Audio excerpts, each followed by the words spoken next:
আমার সম্পদ থাকুক বা না থাকুক, আমার বয়স কম থাকুক বা বেশি থাকুক, আমি বুদ্ধিমান। আল্লাহ রাসূলের হাদিস অনুযায়ী যদি আমি নিজের নফসকে নিয়ন্ত্রণ রেখে আমি পরকালের জন্য কাজ করতে পারি। অনেকে মনে করে থাকে দুনিয়াবি শিক্ষা অর্জন করলে বুদ্ধিমান হয়, ইংরেজি পাশ করলেই বুদ্ধিমান হয়, সম্পদ থাকলেই বুদ্ধিমান হয়, বিদেশ গিয়ে পড়ালেখা করে পাশ করলেই বুদ্ধিমান হয়।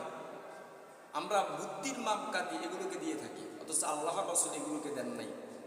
আল্লাহর রাসূলের নিকটে বুদ্ধিমান সেই ব্যক্তি, যেই ব্যক্তি নিজের গুনাহকে নিয়ন্ত্রণ করে, নফসকে নিয়ন্ত্রণ করে পরকালের জন্য কাজ করে। আল্লাহর রাসূলের ভাষা অনুযায়ী, বর্ণনা অনুযায়ী এই সমস্ত ব্যক্তিরাই হলো বুদ্ধিমান। তাহলে এই হাদিস থেকে আমরা বুঝতে পারলাম বুদ্ধিমান এবং বোকা নির্বোধ লোকদের পরিচয়। আজকাল আমাদের সমাজের মধ্যে দেখা যায় আমরা গুনাহের কাজ করে, গুনাহের কাজ আমরা নিয়ন্ত্রণ করতে পারি না, আর আমরা নিজেকে বুদ্ধিমান দাবি করে থাকি, নিজেকে আমরা অনেক বড় কিছু করে থাকি, বড় বড় আমরা দাম দেখিয়ে থাকি। এগুলো সবগুলো নির্বুদ্ধের কাজ।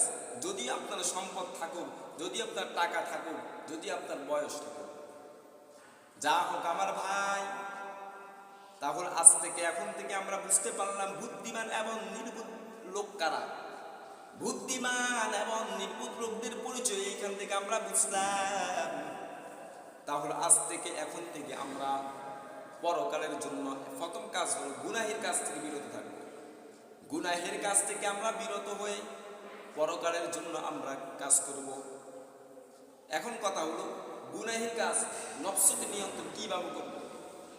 নফসকে নিয়ন্ত্রণ করা, গুনাহের কাছ থেকে বিরত থাকার জন্য আমাদেরকে প্রথমে মনে রাখতে হবে যেই সমস্ত আমল, যেই সমস্ত কাজ সগীরা গুনাহ, যেগুলো ছোট ছোট গুনাহ, আগে আমরা সেগুলোকে নিয়ন্ত্রণ করব।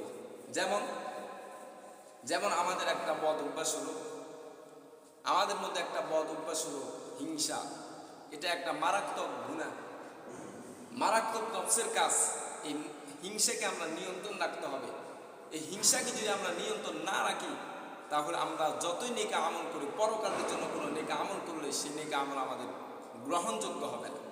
এই জন্য আগে নফসকে নিয়ন্ত্রণ রাখার জন্য আগে হিংসাকে দূর করতে হবে আমার ভাই। যদি আবার আমরা আমাদের নফসকে নিয়ন্ত্রণ করতে চাই, তাহলে 1 নম্বর হলো হিংসা দূর করতে হবে। 2 নম্বর হলো অন্যকে ঠক দেওয়া, ঠকাবাজি করা, ধোঁকাবাজি করা। আমাদের সমাজের মধ্যে ধোঁকাবাজি করা, একে অপরের সাথে ধোঁকাবাজি করা, ঠক দেওয়া। আমরা চাই আরেকজনের ঠকুক,